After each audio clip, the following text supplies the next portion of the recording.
देखिए पॉलीसैकेराइड के अंदर पहले कुछ जनरल कैरेक्टर्स की बात कर लेते हैं। हिंदी में लिखूंगा मैं। देखो पॉलीसैकेराइड बहुत सारे मोनोसैकेराइड इकाइयों से मिलकर बना होता है। तो पहली चीज तो यह बहुत सारी मोनोसैकेराइड यूनिट से, मोनोसैकेराइड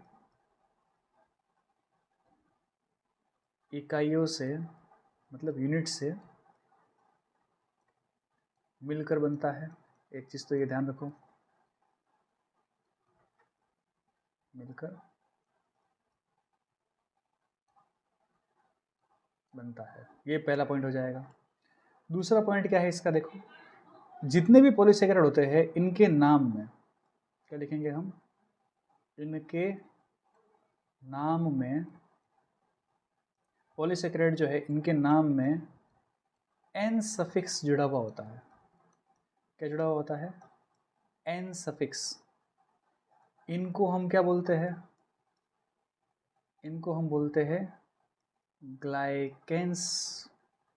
तो ध्यान रखना ग्लाइकेंस किसको बोलेंगे, पॉलीसैकेराइड को बोलेंगे, एन सफिक्स जुड़ा हुआ इनके नाम के। ठीक है, जैसे हम बात करूं मैं पेंटोज की, तो सोचो पेंटोज पॉलीसैकेराइड क्या है यहाँ पर, सोचिए आपकी पेंटोज पॉलीसैकेराइड है, मतलब पेंटोज मोनोसैकेराइड होता है और ऐसे खूब सारे पेंटोज शुगर आपस में जुड़ करके क्या बना रही है, पॉलीसैकेराइड। तो हम क्या जोड़ देंगे इसके अंदर, एन सफिक्स जोड़ देंगे। तो हम इसको क्या बोलेंगे, पेंटोजेन बोलेंगे। क्या बोलेंगे, पेंटोजेन। ठीक है, जैसे मैंने बोला यहाँ पर बहुत सारी हेक्सोज पॉलीसैकेराइड जो है वो जुड़ी हुई है। तो मैं यहाँ पर क्या ऐड कर दूंगा, सफिक्स एन। तो मैं इसको क्या बोलूँगा, इसको मैं बोलूँगा हेक्सेंस बोलूँगा।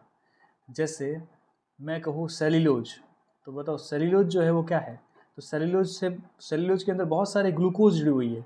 तो मैं बोलूँगा कि सेल्यूलोज एक टाइप की ग्लूकोजेन है। वैसे मैं बोलूँ कि स्टार्च क्या होता है, तो तुम बोलोगे यार स्टार्च जो है वो भी ग्लूकोज की बनी हुई है।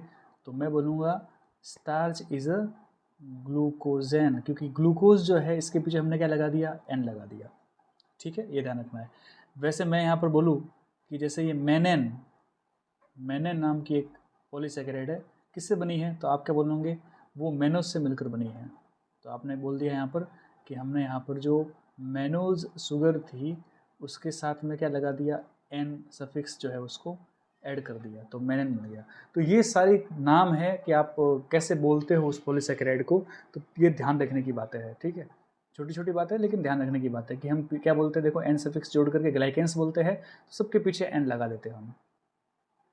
ठीक है, अब आगे बात करते हैं क्या है। देखो पॉलीसैकेराइड जो होता है, पॉलीसैकेराइड जो होता है ये वाटर में क्या होता है, इनसॉल्युबल। क्या बोलोगे आप बोलोगे इनसॉल्युबल इन वाटर। वाटर में ये सॉल्व नहीं होता, डिजोल्व नहीं होता, तो हम कहेंगे ये इनसॉल्युबल होता है। लेकिन एक्सेप्शन कौन सा है, यही पूछते हैं। एक्सेप्शन है इन्यूलिन। तो याद रखना इन्यूलिन जो है, सही से स्पेलिंग लिख देते हैं इन्यूलिन की, क्या हो जाएगी, इन्यूलिन। ये क्या है, यहाँ पर एक्सेप्शन होता है, जो ये वाटर में डिजोल्व हो जाता है, तो यहाँ पर ये सॉल्युबल है। ठीक है, फिर दूसरी बात बोलनी है कि पॉलीसैकेराइड जो है वो यहाँ पर स्वीट भी नहीं होती, मतलब हम कह सकते हैं कि ये टेस्ट जो है इसका, टेस्ट जो है वो कैसा है, उसमें स्वीट नहीं है, नो स्वीट। ठीक है, ध्यान रखना पॉलीसैकेराइड तो ना तो यहाँ पर ये वाटर में डिजोल्व करती है, ना तो ये वाटर में क्या है, डिजोल्व होती है, इनसॉल्युबल है, और ना ही इसका जो है वो टेस्ट शुगर के जैसा होता है। ये ध्यान रखने की बात है। तो ये दोनों ही चीज़ें आपको पॉलीसैकेराइड में याद रखनी है। फिर पॉलीसैकेराइड का फंक्शन क्या है, पॉलीसैकेराइड जो है वो देखो फंक्शनल के हिसाब से ये क्या करती है, स्ट्रक्चर का फॉर्मेशन करती है। स्ट्रक्चर का क्या करेगी, फॉर्मेशन। मेन फंक्शन इसका यही होता है, पॉलीसैकेराइड बना ही इसीलिए है ताकि वो क्या बना सके, स्ट्रक्चर बना सके। तो अब हम इसको बोल देते हैं कि भाई पॉलीसैकेराइड जो है वो स्ट्रक्चर बनाती है, तो हम कहेंगे कि पॉलीसैकेराइड कितने टाइप की होती है। अब हम पॉलीसैकेराइड के टाइप पढ़ लेते हैं। पॉली सैकेराइड जो है इसके मेजर जो है वो 2 टाइप होते हैं। कौन कौन से है? तो पॉलीसैकेराइड के अंदर एक होता है जिसको बोलते हैं होमोपॉलीसैकेराइड। क्या बोलेंगे? होमोपॉलीसैकेराइड। और एक होता है जिसको बोलते हैं अपन हेटेरोपॉलीसैकेराइड। हेटेरोपॉलीसैकेराइड, ठीक है।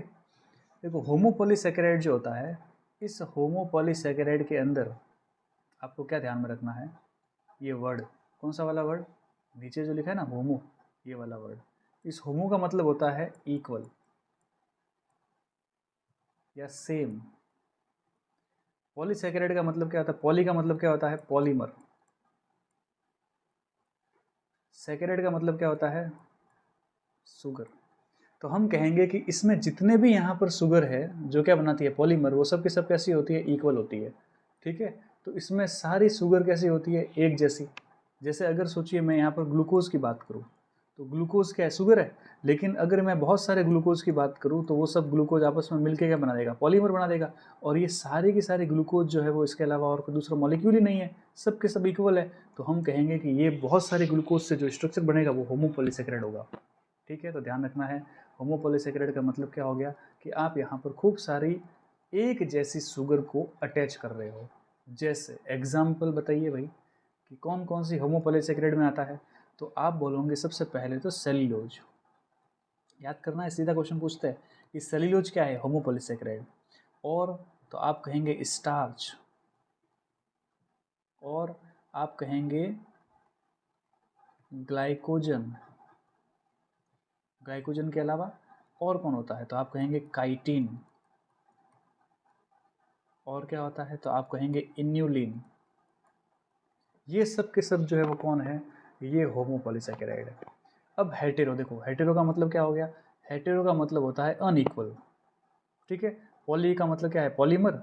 और सैकेराइड का मतलब शुगर। तो हम कह रहे हैं कि इसमें जितनी भी शुगर होगी वो कैसी होगी? अनइक्वल, अलग अलग डिफरेंट टाइप की शुगर जो है वो यहाँ पर होती है। तो हेटेरोपॉलीसैकेराइड में हम ऐसा कहते हैं कि हमारे पास में अलग अलग टाइप की शुगर है। जैसे, तो एग्जाम्पल पहले समझ लेते हैं, कौन कौन से एग्जाम्पल हेटेरोपॉलीसैकेराइड के अंदर आएंगे। तो देखो हेटेरोपॉलीसैकेराइड के अंदर जो एग्जाम्पल आते हैं उन एग्जाम्पल में हम बात करते हैं सबसे पहले हाइल्यूरोनिक एसिड की, ठीक है। फिर हम बात करते हैं कॉन्ड्रियोटिन। फिर हम बात करते हैं हिपेरिन। फिर हम बात करते हैं पेक्टिन। फिर हम बात करते हैं हेमिसेल्यूलोज। तो ये सारी की सारी हेटेरोपॉलीसैकेराइड होती है। तो एक तो ये टेबल ही आपको अच्छे से याद होनी चाहिए कि होमोपॉलीसैकेराइड में कौन कौन है और हेटेरोपॉलीसैकेराइड में कौन कौन है। अब हम यहाँ पर सबसे पहले होमोपॉलीसैकेराइड की बात कर लेते हैं कि होमोपॉलीसैकेराइड में क्या आता है। तो देखो पॉलीसैकेराइड है टॉपिक, और पॉलीसैकेराइड में किसकी बात कर रहे हैं हम? होमोपॉलीसैकेराइड की बात कर रहे हैं, ठीक है। एक जैसी इकाइयाँ है। और इसमें भी हम अगर बात करें तो सबसे पहला हम एग्जाम्पल किसका ले रहे हैं? सेल्यूलोज का। देखो सेल्यूलोज किससे मिलकर बनेगी? तो आपको बोलना है कि जो बीटा डी ग्लूकोज होता है, ठीक है, इसकी कम से कम 6000 से लेकर के और 10,000 तक की जो पॉलीमर चेन होती है, बहुत सारे ग्लूकोज जुड़ गए इसमें, कितने? 10,000 तक। तो इसकी जो पॉलीमर चेन होगी कैसी होगी? वो लीनियर। तो ये जो लीनियर चेन होगी यही क्या बनाती है? यहाँ पर सेल्यूलोज बनाती है। तो ध्यान रखना है आपको। और इसके अंदर बॉन्ड कैसे मिलेंगे? तो आपको बोलना है बॉन्ड जो होता है वो इसमें बीटा 1 4 ग्लाइकोसिडिक बॉन्ड बनते हैं। आपको पता है डायरेक्शन हमने पढ़ ली है ओलिगोसैकेराइड के अंदर, कैसे डायरेक्शन कितने टाइप की होती है, तो ये आपको बोलना है, ठीक है। फिर अगर मैं यहाँ पर सेल्यूलोज को डाइजेस्ट कर दूँ, क्या कहूँ मैं अगर यहाँ, एक सेकेंड, बार बार, अगर मैं यहाँ पर सेल्यूलोज को क्या कर दूँ, यहाँ पर पार्शियली डाइजेस्ट कर लूँ, कि कंप्लीटली तो होगा नहीं, तो पार्शियली डाइजेशन से, सेल्यूलोज के पार्शियली डाइजेशन से क्या बनेगा, तो आपको बताना है सेल्यूलोज जो है इसके पार्शियली डाइजेशन से सेलोबायोज यूनिट का निर्माण होता है। ये सेलोबायोज यूनिट जो है वो वास्तव में क्या होती है, डाइसैकेराइड होती है। तो हमको सेल्यूलोज के पार्शियल डाइजेशन से क्या मिलता है, बहुत सारी सेलोबायोज यूनिट मिलती है जो कि डाइसैकेराइड होती है, ये ध्यान रखना है। फिर सेल्यूलोज के बारे में और क्या जानकारी रखनी है आपको, तो बताना है कि देखो सेल्यूलोज क्या किस में होता है, ये जो प्लांट है उसकी आपको सेल वॉल जो है ना उसमें मिलेगा आपको। तो सेल वॉल का फॉर्मेशन जो है वो किससे होता है, सेल्यूलोज से होता है। फिर देखो अगर हम किसी भी लकड़ी की बात करें, किसी वुड की बात करें, है ना, तो उसके अंदर हमको 50% तक क्या मिलेगा, सेल्यूलोज मिलेगा। लेकिन अगर मैं यहाँ पर किसी कॉटन फाइबर की बात करूँ तो उसमें मुझे 90% तक सेल्यूलोज मिलेगा। और ये दोनों ही चीज़ें जो है वो आपके एग्ज़ाम में पूछी हुई है, तो थोड़ा सा गंभीर हो जाना कि 50% सेल्यूलोज आपको वुड में मिलता है और 90% सेल्यूलोज आपको कॉटन फाइबर के अंदर या कॉटन के अंदर मिलता है, ये ध्यान रखना। फिर सेल्यूलोज के बारे में हमने स्टार्टिंग के अंदर जब कार्बोहाइड्रेट चालू किया था तब बताया था कि ये दुनिया के अंदर फर्स्ट नंबर पर पाए जाने वाला, सबसे ज़्यादा फर्स्ट नंबर पर पाए जाने वाला मैक्सिमम ऑर्गेनिक मटेरियल है। अगर कोई ऑर्गेनिक मटेरियल दुनिया में सबसे ज़्यादा है तो वो कौन है, वो है आपका सेल्यूलोज, ठीक है, ध्यान रखना है। फिर देखो जो एनिमल होते हैं, एनिमल में सेल्यूलोज होता है क्या, नहीं होता।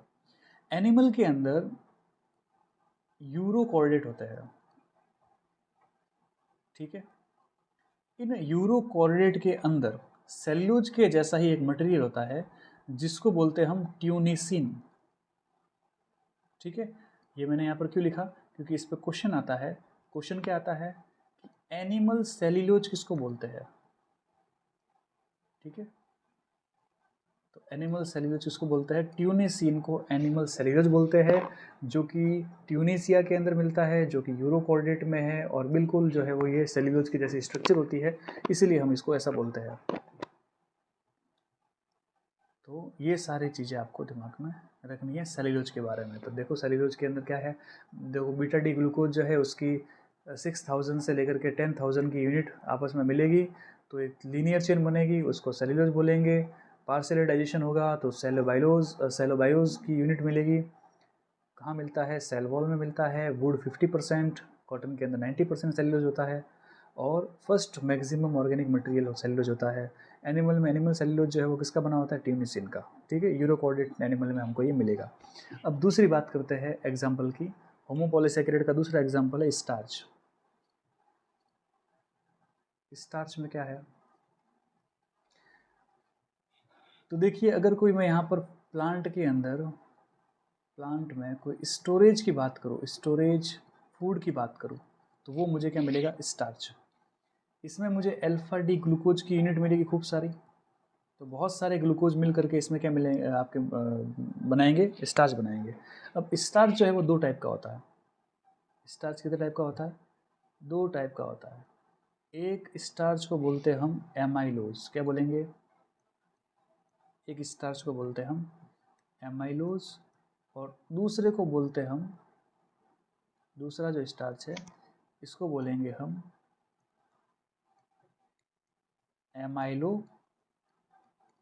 पैक्टिन। अब दोनों में क्या फ़र्क है, देखो जो एमाइलोज होता है इसके अंदर लगभग 250 से 300 ग्लूकोज जो होती है उसकी यूनिट आपस में मिलेगी, और इसमें 1,4 क्या मिलेगा, लिंकेज मिलेगा आपको, ग्लाइकोसिडिक बॉन्ड जो है वो 1,4 लिंकेज की फॉर्म में आपको मिलेंगे एमाइलोज के अंदर।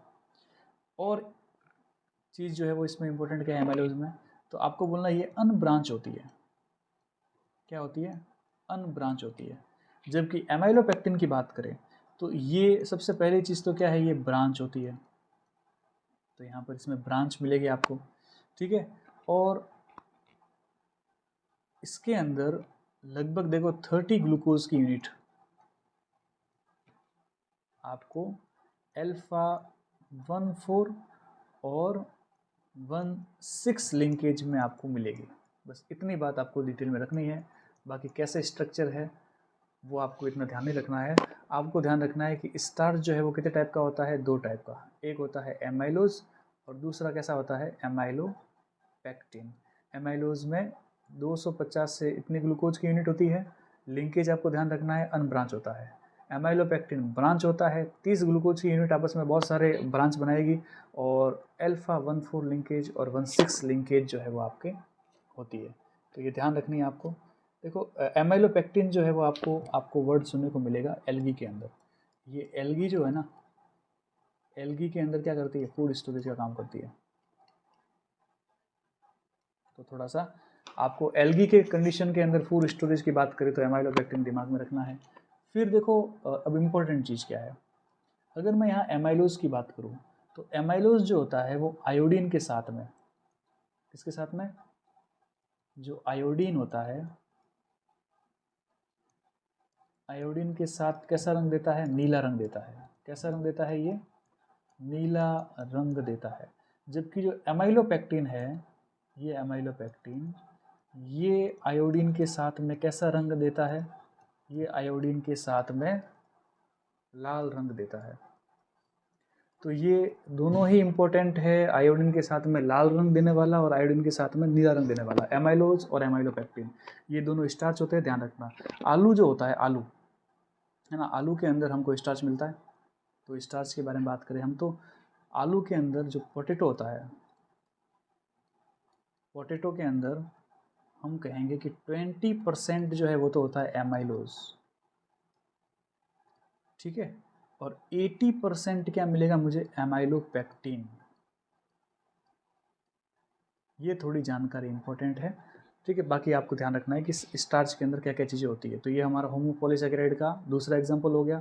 तीसरा एग्जाम्पल हम बात करते हैं, थर्ड एग्जाम्पल, ग्लाइकोजन। ग्लाइकोजन क्या है, देखो ग्लाइकोजन जो है वो जो एनिमल होते हैं, एनिमल में क्या करता है, फूड स्टोरेज का काम करता है ग्लाइकोजन। सिंपल सी बात है। ये ग्लाइकोजन आपको कहाँ मिलेगा, तो ग्लाइकोजन जो है वो आपको मिलेगा मसल्स के अंदर, आपको मिलेगा ये लिवर के अंदर। तो लिवर में, मसल्स में आपको मिलेगा। इसको हम और किस नाम से जानते हैं, क्योंकि यहाँ पर देखो ये फूड स्टोरेज का काम कर रहा है ना, तो इसको हम यहाँ पर एनिमल स्टार्च भी कह सकते हैं। अब देखो यहाँ 2 क्वेश्चन बन गए। अगर आपसे पूछे कोई कि बताओ एनिमल सेल्यूलोज कौन है, तो क्या बोलोगे, ट्यूनिसिन। मतलब आपके जो यहाँ पर यूरोकोडेड होते हैं उनके पास में मिलता है। और अगर आपसे पूछे कि बताओ एनिमल स्टार्च कौन है, तो आप क्या बोलोगे, ग्लाइकोजन। तो एनिमल सेल्यूलोज की बात करें तब जो है वो आपको बोलना है ट्यूनिसिन, और अगर आपसे बोले कि एनिमल स्टार्च तो आपको बोलना है ग्लाइकोजन। बस इतनी बात आप ध्यान रखिए। फिर ग्लाइकोजन के अंदर भी बहुत लॉन्ग चेन होती है और इसमें हमको 1,4 लिंकेज मिलता है, और जहाँ जहाँ पर ब्रांच जुड़ेगी वहाँ पर 1,6 लिंकेज मिलेगा। ये ध्यान रखना है आपको, ठीक है। फंगस जो होती है, फंगस, उसके अंदर भी क्या करता है, ये फूड स्टोरेज का काम करेगा। ध्यान रखना, एनिमल के चक्कर में हम फंगस को भूल जाते हैं। तो फंजाई जो है उसके अंदर भी फूड स्टोरेज का काम कौन कर रहा है, ग्लाइकोजन ही कर रहा है, ठीक। ये हमारा थर्ड पॉलीसेकेराइड हो जाएगा, होमोपॉलीसेकेराइड। अब हम बात करते हैं फोर्थ होमोपॉलीसेकेराइड की। फोर्थ है काइटिन। तो हम कहेंगे कि जो फंजाई होती है उसकी सेल वॉल किसकी बनी होती है, तो काइटिन की बनी होती है, ध्यान रखना, ठीक है। इसकी बात करें हम तो देखो काइटिन के अंदर N acetyl D glucosamine unit है ना, इनकी बहुत सारी यूनिट होती है। एन एसिटाइल डू ग्लूकोजामाइन जो है इसकी एक बहुत सारी यूनिट मिल जाएगी और लीनियर फॉर्म के अंदर 1,4 लिंकेज बनाएगी, तो हमारे पास में क्या बन जाएगा, काइटिन बन जाएगा। ठीक है, ध्यान रखना। अगर सेकंड कोई मैक्सिमम ऑर्गेनिक मटेरियल इस दुनिया में मौजूद है तो वो कौन है, काइटिन है। तो ध्यान रखना है यहाँ पर, ये सेकंड नंबर पे आपको सबसे ज़्यादा मिलने वाला दुनिया में काइटिन होता है। इंसेक्ट जो होता है, इंसेक्ट उसका एक्सोस्केलेटन बाह्य कंकाल भी किससे बना होता है, काइटिन से ही बना होता है। तो ये भी थोड़ा ध्यान रखने की बात है। ठीक है, फिर आपको रखना है कि फंगल सेल्यूलोज किसको बोलते हैं। तो फंगल सेल्यूलोज जो है वो भी क्या है, काइटिन, क्योंकि फंगस की सेल वॉल बना रहा है, प्लांट की सेल वॉल बनाने वाला सेल्यूलोज। एनिमल में सेल्यूलोज के जैसा काम करने वाला ट्यूनिसिन, इसलिए एनिमल सेल्यूलोज बोलते हैं उसको। फंगस में सेल्यूलोज के जैसा काम करने वाला काइटिन, इसलिए इसको फंगल सेल्यूलोज बोलते हैं। तो हमारे पास में 3 अलग अलग टर्म है, ये ध्यान रखना। ठीक है, सेल्यूलोज, एनिमल सेल्यूलोज और फंगल सेल्यूलोज। तो ये हो जाएगा आपका होमोपॉलीसैकेराइड के अंदर कौन कौन से एग्जाम्पल हो गए। तो हमने अभी कौन कौन से एग्जाम्पल पढ़े हैं, एक सबसे पहले पढ़ा अपने सेल्यूलोज, फिर हमने पढ़ा स्टार्च, फिर हमने पढ़ा ग्लाइकोजन, फिर हमने अभी पढ़ा काइटिन। ठीक है, बस जानकारी रखनी है आपको। फिर अभी हम पढ़ रहे हैं इन्यूलिन। क्या पढ़ेंगे, इन्यूलिन इंपॉर्टेंट है, ध्यान रखना। इन्यूलिन इंपॉर्टेंट क्यों है, क्योंकि एक तो ये वाटर में क्या होता है, सॉल्युबल। बाकी कोई भी होमोपॉलीसैकेराइड या हाइड्रोपॉलीसैकेराइड वाटर में सॉल्युबल नहीं होते, ये वाटर में क्या होता है, सॉल्युबल होता है। ठीक है, ध्यान रखना।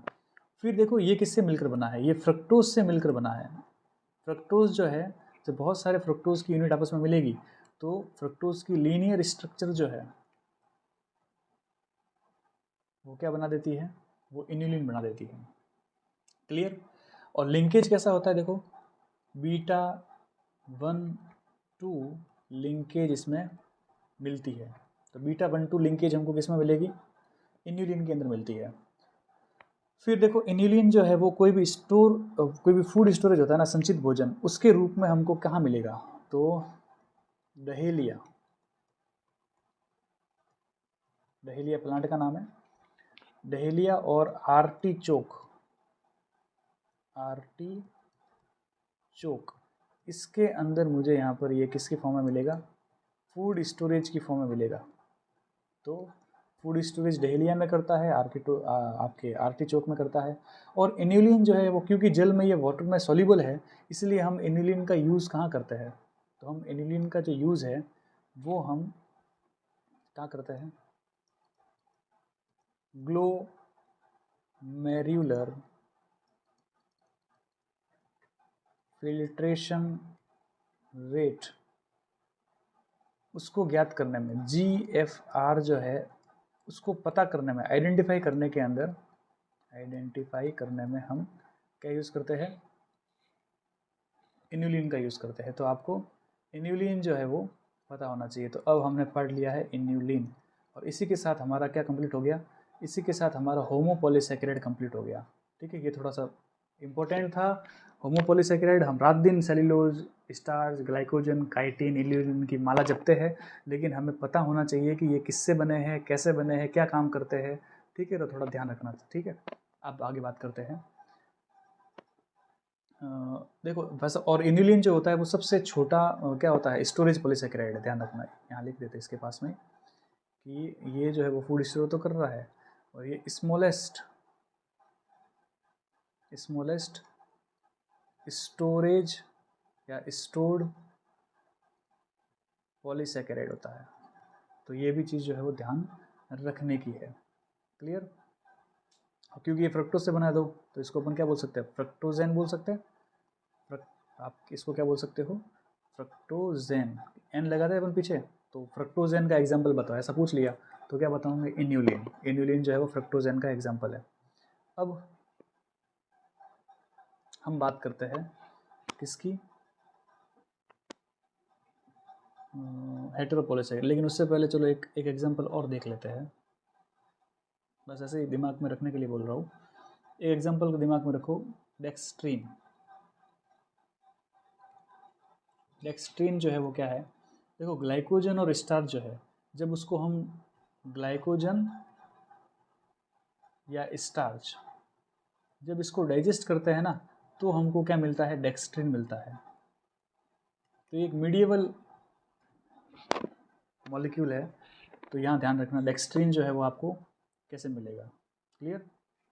और जब आप डेक्स्ट्रीन को यहाँ पर डाइजेस्ट करोगे तो आपको क्या मिलेगा, ग्लूकोज मिलेगा, और आपको क्या मिलेगा, माल्टोज मिलता है।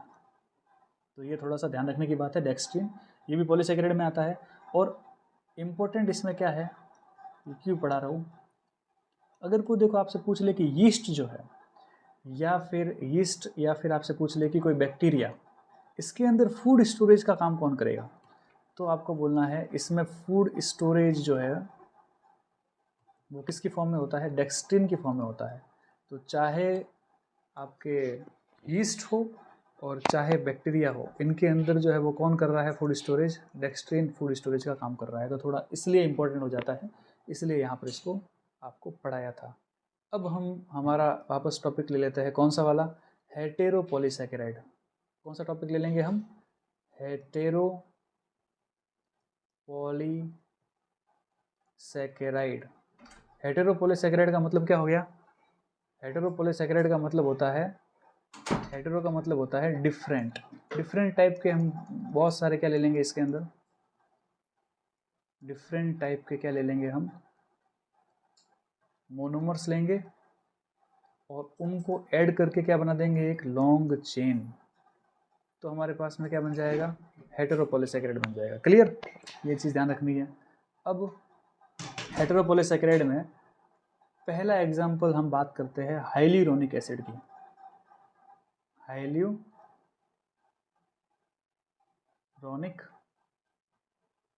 एसिड, ठीक है। ये हाइल्यूरोनिक एसिड क्या होता है, देखो हाइल्यूरोनिक एसिड जो होता है वो एक लुब्रिकेंट के रूप में, मतलब स्नेहक जो होता है ना, स्नेहक के रूप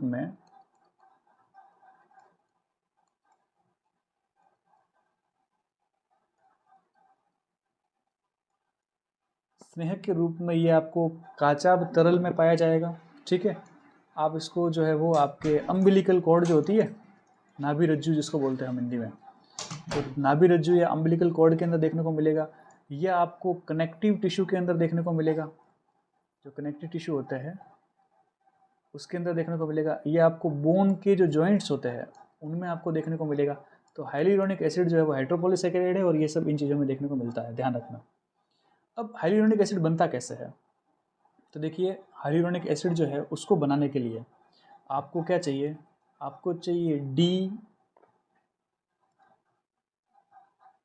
ग्लूकोरोनिक एसिड, ठीक है, और इसके साथ में एन एसिटाइल डी ग्लूकोजामाइन। अब ये ग्लूकोजामाइन क्या होता है, ग्लूकोरोनिक एसिड क्या होता है, ये सब हमने पहले पढ़ लिया, मोनोसैकेराइड का ये फॉर्म है ये।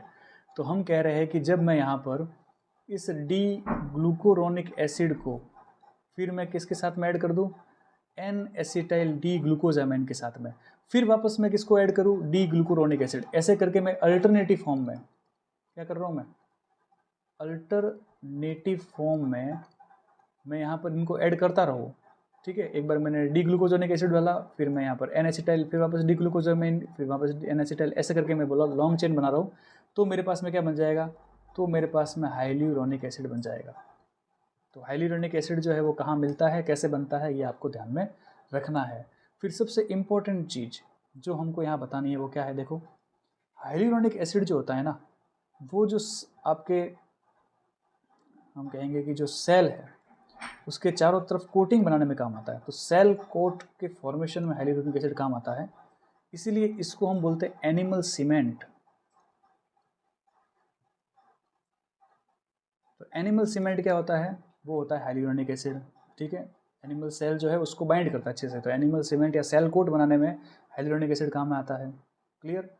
तो ये ध्यान रखना है। अब दूसरा एग्जांपल हाइल्यूरोनिक एसिड के बाद में, दूसरा हेटेरोपॉलीसैकेराइड का एग्जांपल लेते हैं, कॉन्ड्रियोटिन। कॉन्ड्रियोटिन में क्या है देखो, डी ग्लूकोरोनिक एसिड, इसके साथ में जब हम एन एसिटाइल ग्लूकोजेमाइन ऐड करते हैं तो हमको यहाँ पर ये कॉन्ड्रियोटिन मिलता है। और ये कहाँ मिलेगा हमको, ये कॉन्ड्रियोटिन जो है वो आपको कनेक्टिव टिश्यू में देखने को मिलेगा। कहाँ मिलता है ये, कनेक्टिव टिश्यू में हमको ये देखने को मिलता है, ध्यान रखना, ठीक है। और मेन इसकी बात करें हम तो ये मेन स्ट्रक्चर बनाता है, इसका काम क्या है, मेन स्ट्रक्चर बनाना। किसका स्ट्रक्चर बनाएगा ये, जो कार्टिलेज होता है, कार्टिलेज, ठीक है, कार्टिलेज हो गई, बोन हो गई, टेंडन हो गया, इसके स्ट्रक्चर बनाने वाला जो है वो कौन है, कॉन्ड्रियोटिन होता है। तो ये हेटेरोपॉलीसैकेराइड है, ध्यान रखना। तो दूसरा एग्जांपल कॉन्ड्रियोटिन हो जाएगा। थर्ड एग्जांपल की बात करें हम, थर्ड एग्जांपल कौन है, हिपेरिन। हिपेरिन, अब हिपेरिन क्या है देखो, ये एंटी कोगुलेंट होता है। क्या होता है, एंटी कोगुलेंट। हिंदी में बात करें तो प्रतिस्कंदक। तो ये हमको कहाँ मिलेगा, ब्लड के अंदर मिलता है, खून के अंदर। ये खून को जमने नहीं देता, तो प्रतिस्कंदक होता है। किससे मिलकर बनता है ये, तो आप कहेंगे कि यहाँ इसके अंदर डी ग्लूकोरोनिक एसिड के साथ में एन सल्फेट ग्लूकोजामाइन बनेगा, ठीक है। और इसकी बहुत ज़्यादा लंबी चेन हो जाएगी, तो इसको बोलेंगे हम यहाँ पर हिपेरिन। तो हिपेरिन के बारे में इतनी ध्यान रखनी है आपको बात। और कौन सा हेटेरोपॉलीसैकेराइड है, तो हम कहेंगे, फोर्थ एग्जांपल लेते हैं हम, पैक्टिन। पैक्टिन जो होता है ये भी सेल वॉल के फॉर्मेशन में काम आता है, लेकिन ये किससे बनता है, तो देखिए हम पैक्टिन बनाने के लिए किसका यूज़ करेंगे, पैक्टिन बनाने के लिए हम यूज़ करेंगे मिथाइलेटेड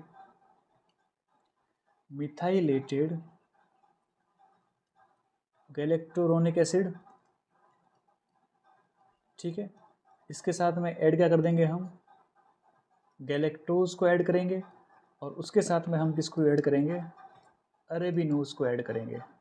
तो अरेबिनोज को गैलेक्टोज के साथ में मिथाइलेटेड गैलेक्टोरोनिक एसिड के साथ अगर मैं ऐड कर दूँ और लॉन्ग चेन बनाऊँ तो मेरे पास में क्या बन जाएगा, पैक्टिन, ठीक है। ये क्या करेगा, पैक्टिन जो होता है ना वो सेल वॉल में मिलता है हमको। कहाँ मिलता है ये सेल वॉल के अंदर मिलेगा। और ये क्या करेगा, सेल्यूलोज के जो फाइबर होते हैं, सेल्यूलोज जो फाइबर होते हैं ना, उसको क्या करता है, ये बाइंड करने का काम करता है, ठीक है। अब देखो पैक्टिन के जो लवण होते हैं, या जो हम कह सकते हैं कि जो साल्ट होते हैं, कैल्शियम और मैग्नीशियम, तो हम बोलेंगे कैल्शियम पैक्टेट और मैग्नीशियम पैक्टेट। ये क्या है, ये दोनों ही यहाँ पर क्या है, ये दोनों ही जो पैक्टिन है उसके क्या होते हैं, साल्ट होते हैं। कौन कौन साल्ट होते हैं, कैल्शियम पैक्टेट साल्ट होता है, मैग्नीशियम पैक्टेट साल्ट होता है, ठीक है। क्या करता है ये, इन दोनों से क्या बनता है, मिडल लैमिला बनती है, मध्य पटलिका जिसको बोलते हैं, मिडल लैमिला का फॉर्मेशन होता है। इसी को हम बोलते हैं plant cement, very very important. तो प्लांट सीमेंट किसको बोलेंगे, कैल्शियम मैग्नीशियम पैक्टेट को बोलेंगे, जो मिडल लैमिला बनाता है। और एनिमल सीमेंट किसको बोलते हैं, हाइल्यूरोनिक एसिड को एनिमल सीमेंट बोलता है। एक लास्ट जो हेटेरोपॉलीसैकेराइड है वो है हेमीसेल्यूलोज। तो यहाँ पर लास्ट जो है वो क्या हो जाएगा, हेमीसेल्यूलोज हो जाएगा। तो हम बोलेंगे हेमीसेल्यूलोज किसका एग्जाम्पल है, हेटेरोपॉलीसैकेराइड का एग्जाम्पल है। किससे मिलकर बनता है ये, तो हम कहेंगे कि ये बनता है मैनोज, गैलेक्टोज, अरेबिनोज और ज़ाइलिलोज, ठीक है। वापस देखो किससे बनता है, मैनोज, गैलेक्टोज, अरेबिनोज एंड ज़ाइल्यूलोज। और अब आपको इतनी जानकारी हो गई है कि मेनूज क्या होता है, गैलेक्टोज, अरेबिनोज, ज़ाइल्यूलोज, ये सब होते क्या है, ठीक है, किस में आते हैं, इसकी स्ट्रक्चर कैसी होती है, ये सब चीज़ें जो है वो हमने पढ़ ली डिटेल से। अब जब मैं इन सभी को ऐड कर दूंगा, इन सभी चीज़ों को जब मैं ऐड कर दूंगा और एक लॉन्ग चेन बनाऊंगा, ठीक है, इन सब को ऐड करते हुए मैं लॉन्ग चेन बनाऊंगा, तो मेरे पास में क्या बनेगा, हेमीसेल्यूलोज बनेगा, ठीक है। तो ये चीज़ आपको ध्यान रखनी है अच्छे से। देखो हम जैसे कि हेमीसेल्यूलोज जो होता है, इसका यूज़, पहली बात तो ये सेल वॉल के अंदर काम में आता है, ठीक है। और उसके अलावा अगर मैं आर्टिफिशियल आइवोरी जो होती है, जैसे हाथी दांत बनाने हो अगर मेरे को, है ना, तो आर्टिफिशियल जो है वो आइवोरी के अंदर ये हमको, एक सेकेंड, आर्टिफिशियल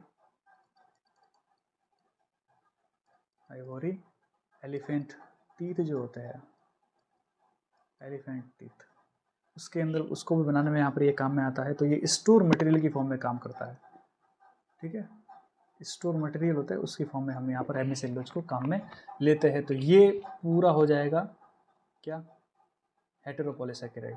तो हेटेरोपॉलीसैकेराइड में हमने क्या क्या पढ़ा, हेटेरो पॉलीसैकेराइड, इसमें हमने क्या क्या पढ़ा, तो इसमें हमने पढ़ा हाइलुरोनिक एसिड,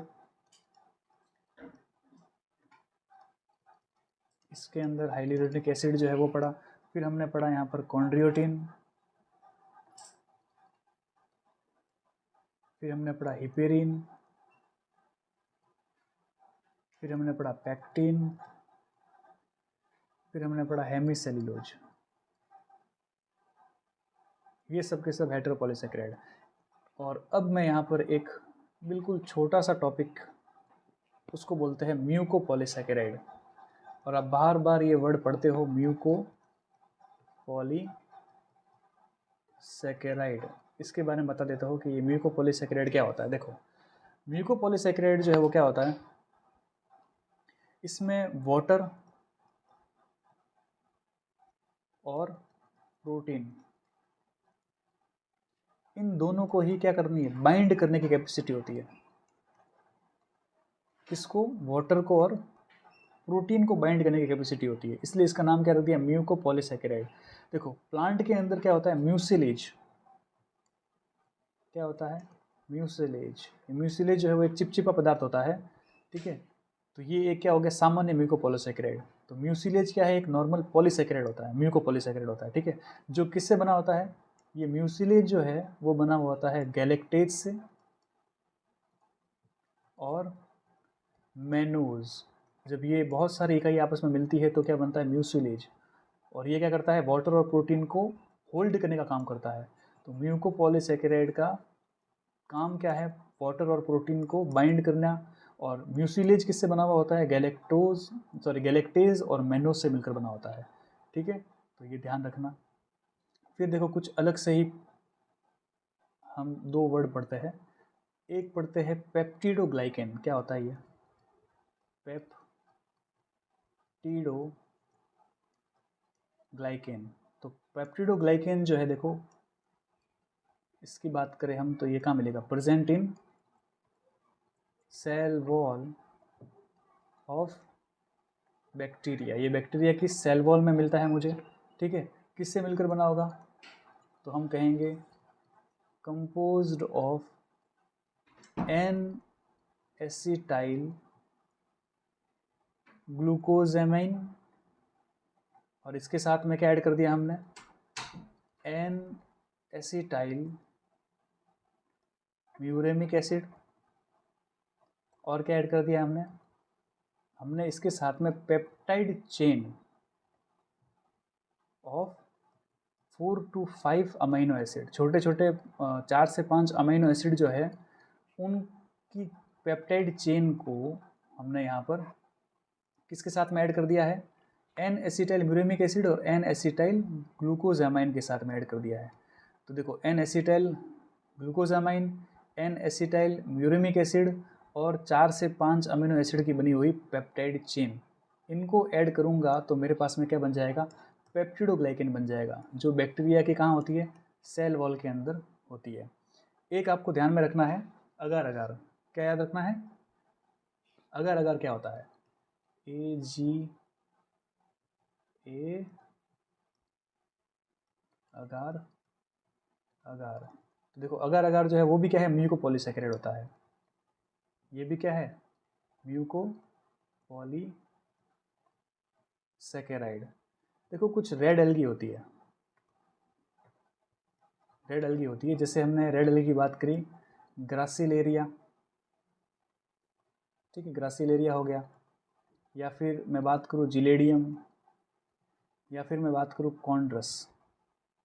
इन सभी से हमको क्या मिलती है, इन सभी रेड एल्गी से हमको क्या मिलेगी, हमको अगार अगार मिलता है, जो कि एक म्यूकोपॉलीसैकेराइड है, ठीक है। ये बनता कैसे है, तो हम कहेंगे कि इसको बनाने के लिए हम डी गैलेक्टोज के साथ में एल गैलेक्टोज यूनिट को ज्वाइन कर देते हैं, तब हमारे पास में क्या बनता है, तब हमारे पास में एक चेन बनती है। और ऐसी हर एक चेन की 10th यूनिट जब मिल जाएगी तो वहाँ हम क्या करेंगे, एक सल्फेट ग्रुप को क्या कर देंगे, ऐड कर देंगे। तो मतलब आपने डी गैलेक्टोज और एल गैलेक्टोज की कितनी यूनिट ली, 10, और हर 10 यूनिट के बाद में आप क्या ऐड कर रहे हो, सल्फेट ग्रुप को ऐड कर रहे हो। तब जो आपके पास में स्ट्रक्चर मिलेगा उसी को हम क्या बोलते हैं, अगार अगार। और इस अगार अगार का काम हम क्या लेते हैं, इसका हम टिश्यू कल्चर के अंदर इस्तेमाल करते हैं, कल्चर मीडियम बनाने में इसका इस्तेमाल होता है, ठीक है।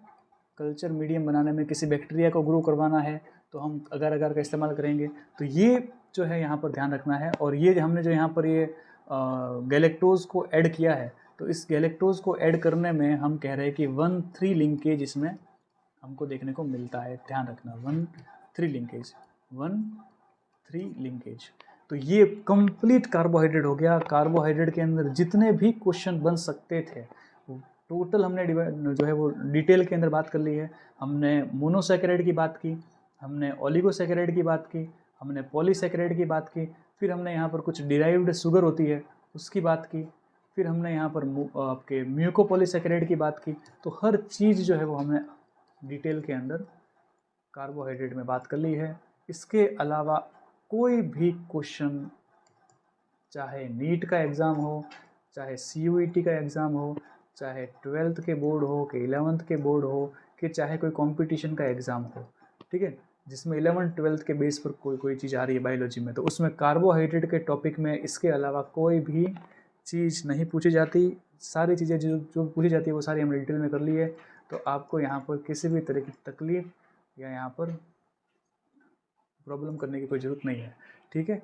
तो आराम से इस वीडियो को देखो, इसके नोट्स बनाओ और पढ़ते रहो।